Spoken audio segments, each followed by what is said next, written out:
But it can Yep. also snow this time of year, and that's what happened in '93.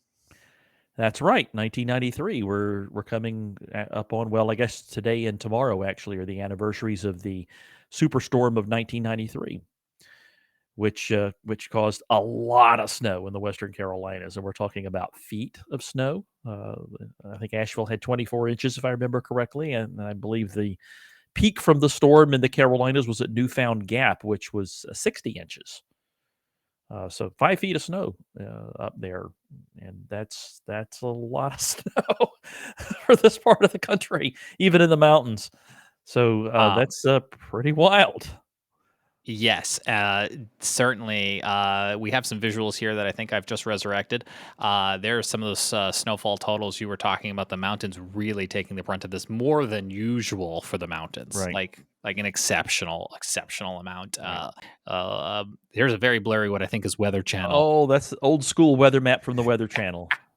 just to Eight give bit, everyone the 8-bit weather map. We should see Mario running across here any minute now. yeah yeah. And there's Uh, some kind of satellite imagery. I'm not some sure sort what of that color means. primitive satellite Yeah. image. Well, not all that primitive. Oh, you got a satellite loop too. I have an enhanced one, infrared enhanced one too to show. But Yes. yep, that shows the storm, and as it's moving into the Carolinas, it became a bomb cyclone. Ooh, were they using that term in '93? Well, that term's been around a long time, so yeah, meteorologists were, but Oh, okay, but it uh, wasn't printed on the cover of New York Post yet, right. quite like polar vortex. Right, or polar vortex or Alberta clip. I was doing some research yesterday on the cold snap of 1985, and people were widespread. Alberta Clipper was a widespread use and being used wrong because the Alberta Naturally. Clipper was the storm and cold front that led the extremely cold air in, but people were calling the extremely cold air the Alberta Clipper, and that was wrong. Yeah. So, Cart before the horse. yep, yeah, but the media Do you has have has been improperly using weather terms for decades now. It's look, I nothing new under the try. sun.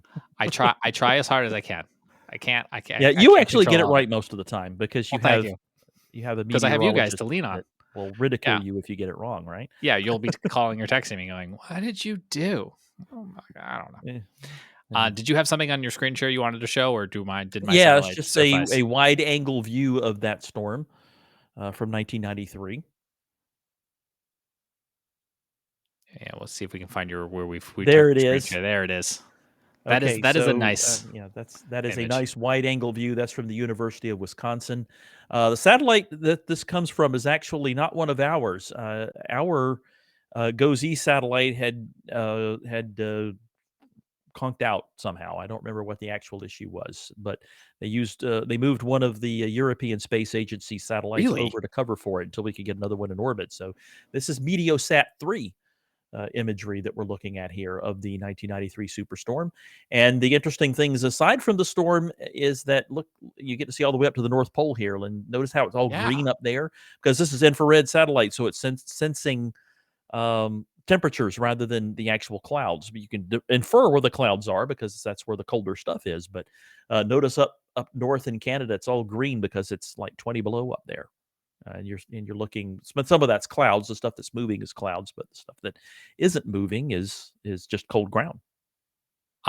It's very interesting to me that we borrowed a satellite because when you put this on the screen, I did think to myself, wow, that's a pretty good resolution for 1993, especially compared to like what we were seeing on TV. Right. Well, over the years, there have been some improvements in the spatial resolution of satellite imagery, but it hasn't been as great as the increase in temporal resolution. Like, for example, today you can get a scan of the entire globe that's facing the satellite every 10 minutes. But back in Yeah. this day, it was every 30 minutes you would It get a took scan. longer to download. Right. Well, it took longer to scan and it took longer to download. That's true. That's true. Yeah.